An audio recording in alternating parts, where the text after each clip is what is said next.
Welcome to another episode of I Don't Have the Answers, but let's talk about it anyway. I'm your host, Tim Four, and I want to thank you for coming along with me on this journey. Before we get started, I wanted to send a shout out to all of my new followers and new people that have started watching. Byron, Nicholas, John, Kathy, Fee, Glenn, Robert, Frank, Cedric, Jerome, and I know that there's a lot more, and I wanted to thank you all because there's a lot of options that you have for watching and listening to podcasts, and you, for some reason, chose mine. This week, I want to touch a little bit more on the subject that we've been following for the last 2 weeks and add a little bit something different because while I understand it is a very important topic and it requires a lot of energy, I don't want people to forget the rest of their life and the rest of things that are going on and what else is important to the world.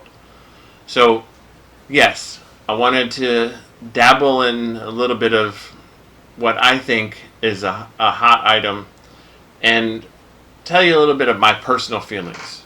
Now, again, I'm no expert. I'm just a guy who happens to pay attention a lot and sees a few things and thought that I'd share my feelings and my opinions. One of the things I want to share about is the overwhelming urge that everybody has. Well, not everybody. Sorry, I do not want to lump everybody into one group. The overwhelming urge that a lot of people have to state that silence is acceptance. I know I've talked about it twice so far. I wanted to touch on it just a little bit today and reinforce the fact that some people just don't have a venue and they don't have the ability or don't know how to speak out. And calmly discussing things with them might be a lot better than just bashing them or saying, well, you must be accepting it because you're not saying anything. Talk to them. Reach out. Share your opinions in a tactful manner. If you don't know what the word tactful means, I want you to take the definition that a former sergeant major gave to me. Someone who is tactful has the ability to tell another person to go to hell and have that person look forward to the trip. What does that mean to you? If you have bad news to deliver, or if you have some pretty emotional stances to take, being able to say that to someone in such a manner that you do not cast them out or you do not make them feel that they are inferior to you, that is being tactful. I urge you all to take your message, whatever it be, and be tactful in its delivery. We cannot sway the minds of people that have had generations of hate put into their heads unless we are tactful. Now, I know that there are some people that fully support a very radical and very strong decision and strong actions. I'm not against strong actions.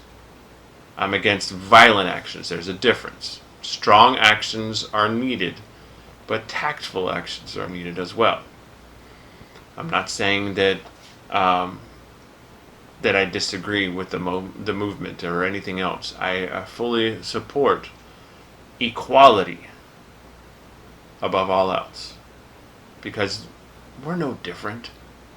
I mean, if you show me evidence that one person has a different organ or has a different chemistry makeup, yeah, I'll acknowledge that part, but they're still all human. So suck it up, Cupcake. We share this world. It's only one rock. Let's get on board. So, when we say silence is acceptance, are you talking about the people that don't pay attention to social media or watch news, have no clue what's going on outside of their small bubble? Maybe they don't know, and that's not accepting it. I was reading a couple of different stories and where a Southern Caucasian woman had an interaction with an African American man who was an appliance repair person. And just by talking calmly, rationally, she was able to learn something that she didn't before. That's not the answer for everyone, but give it a shot.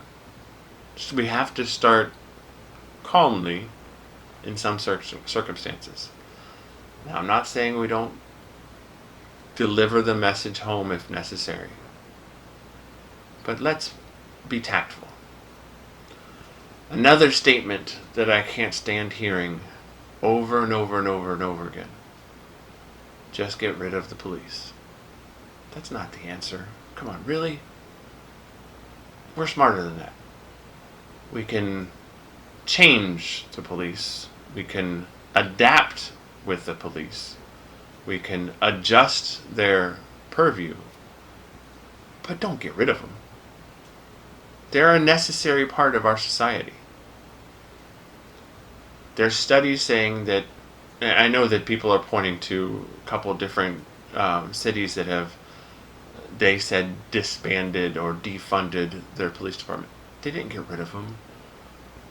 They started over from scratch with a whole new system, something that everybody talked about together, and they came to an agreement, an understanding, and they reallocated their funds.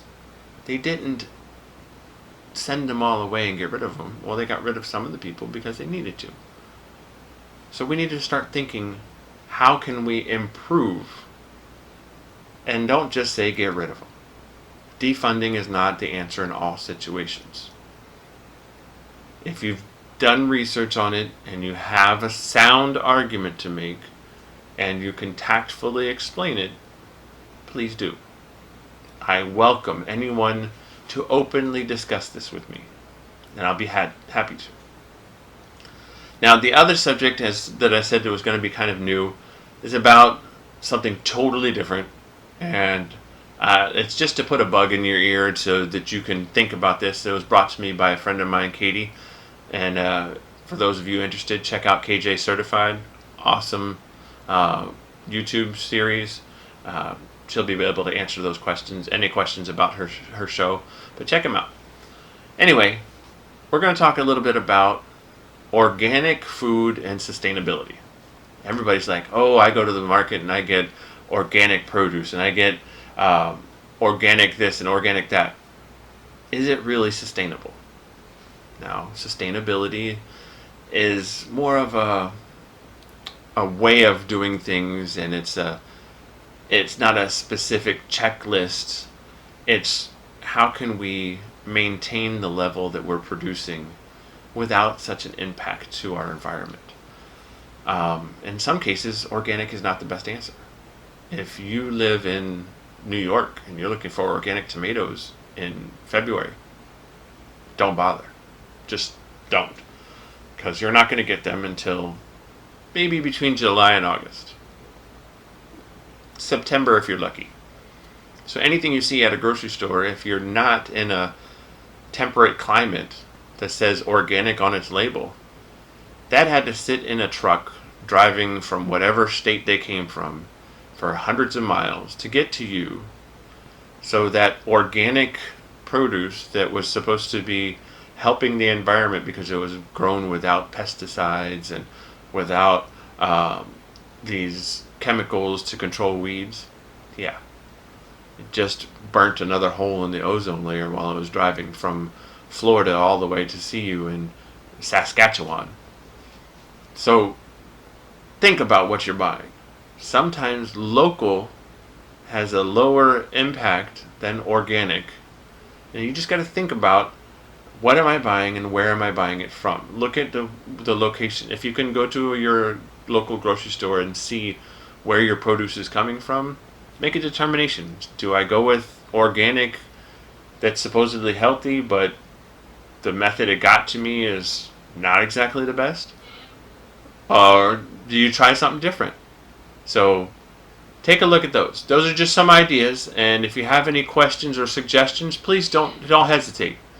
As you all know, I've said it before, I don't have all the answers, but I will talk about it anyway. So 2 things we covered today. Number 1, keep the fight moving.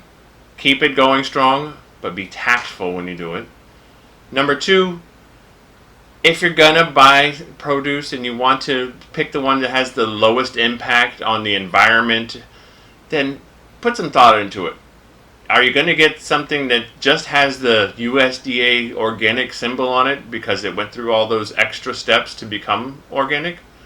Or are you gonna get the one from the produce market that's like 3 doors down and didn't have to sit in a truck to come all the way to you? We can't change our supply lines until we start thinking about our supply lines. This is, like I said before, only one rock do we get. We're all on it together. Think about it. Focus on what's important. And let's make it so we can last another few thousand years without destroying this big earth of ours. Thank you very much for watching. See you next time.